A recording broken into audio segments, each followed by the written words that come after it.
माँ, जल्दी जल्दी से सारे काम खत्म करवाओ, गुड़िया की बारात आने में कुछ ही समय बचा है। अरे रानो, सब हो जाएगा, क्यों अपने आप को थका रही है?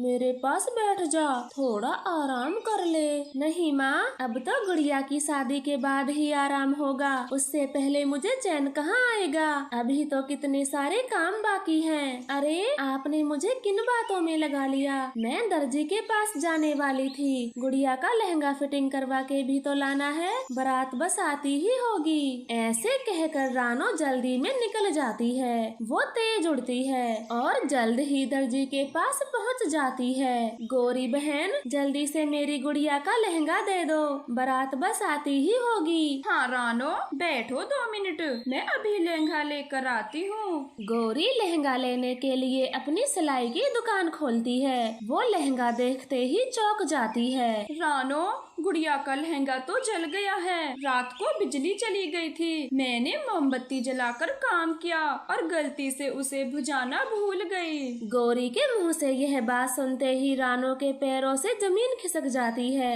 वो एक पल के लिए तो खामोश हो जाती है। गौरी, ये आपने क्या किया?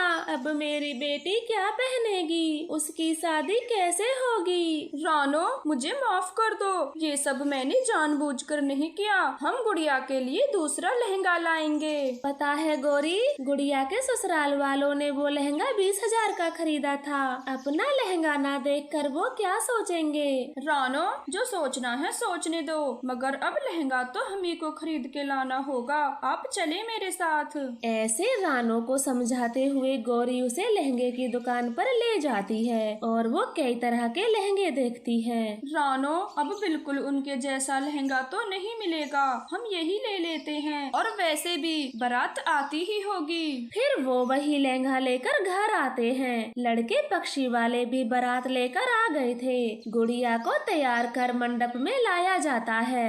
बेटा, हम जो लहंगा लाए थे वो तो गुड़िया ने पहना ही नहीं। माँ, आप पता करें इन्होंने हमारे लहंगे के साथ क्या किया है। रानो, जो लहंगा हम लाए थे वो कहाँ है? कहीं बेच कर तो नहीं खा गए? गौरी, जिसका डर था वही हुआ, इन्होंने तो लहंगे की बात छेड़ दी। बहन जी, गुड़िया आपका लहंगा पहने या हमारा, क्या फर्क पड़ता है? बस बच्चे की पसंद की बात थी तो हमने खरीद के पहना दिया। नहीं होगी कोई शादी जब तक गुड़िया हमारा दिया हुआ लहंगा न पहन ले। लड़के की माँ की यह बात सुनते ही रानो रोते रोते उन्हें सारी सच्चाई बता देती है। बेटे, नहीं करनी मुझे तेरी शादी, इन गरीबों के बीच लहंगा तक बेच के खा गए, आगे आगे पता नहीं क्या करेंगे। हाँ माँ, ये सब झूठ बोल रहे हैं, इतना महंगा लहंगा देखकर इनके मुंह में पानी आ गया होगा और बेच दिया। ऐसे बोलते हुए लड़के पक्षी वाले बारात वापस लेकर चले जाते हैं। गुड़िया अपने मंडप में रोती रह जाती है। चुप कर जाएं मेरी बेटी, चुप कर जाएं, जो भी हुआ है सब अच्छे के लिए हुआ है। रानो, गुड़िया की बारात चली गई, अब इसमें क्या अच्छा हो सकता है? गौरी, अभी तो बस ये शादी टूटने का दुख है, मगर इतने जालिम लोगों के घर मेरी बेटी चली जाती तो पता नहीं उसे क्या क्या झेलना पड़ता। मेरी बच्ची तो बच गई। इस तरह से रानो अपने आप को संभाल लेती है, मगर गुड़िया तो अभी तक सदमे में थी और ऐसे ही काफी दिन बीत जाते हैं। कोकी, बस लहंगे की वजह से चिंकू चिड़ा मुझे छोड़कर चला गया। गुड़िया, तू अभी भी उस शादी को नहीं भूली? सब कितना आगे बढ़ गए हैं, तू भी भूल जा और देखना एक दिन तेरी शादी दिल के बहुत अच्छे पक्षी से होगी। वो दोनों ऐसे बातें कर रही थी, तभी वहाँ पर एक हवाई मोटर रुकती है। क्या मैं यहाँ से पानी पी सकता हूँ? वो क्या है कि मेरे पीने का पानी खत्म हो गया। हाँ हाँ, क्यों नहीं, आपको जितना पानी पीना है उतना पी क्योंकि हमारी नदी से पानी कभी खत्म नहीं होगा।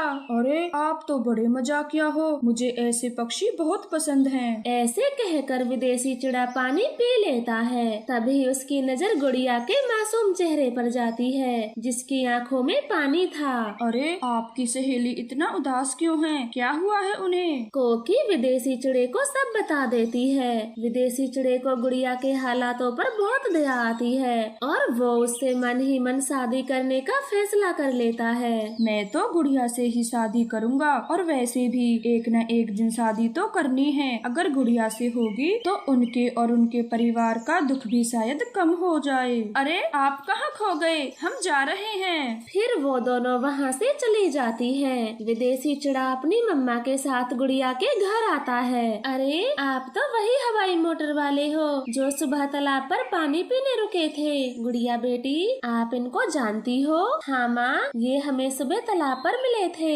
रानू जी, हम आपकी गुड़िया का हाथ मांगने आए हैं। मेरे बेटे को आपकी गुड़िया बहुत पसंद आई। ये बात सुनकर गुड़िया चौंक जाती है। बहन जी, मैं अपनी गुड़िया की शादी अपने जैसे गरीब परिवार में करूँगी, ना कि अपने से ज्यादा बड़े लोगों के साथ। हम एक बार धोखा खाकर देख चुके हैं, फिर से वो गलती करना नहीं चाहते।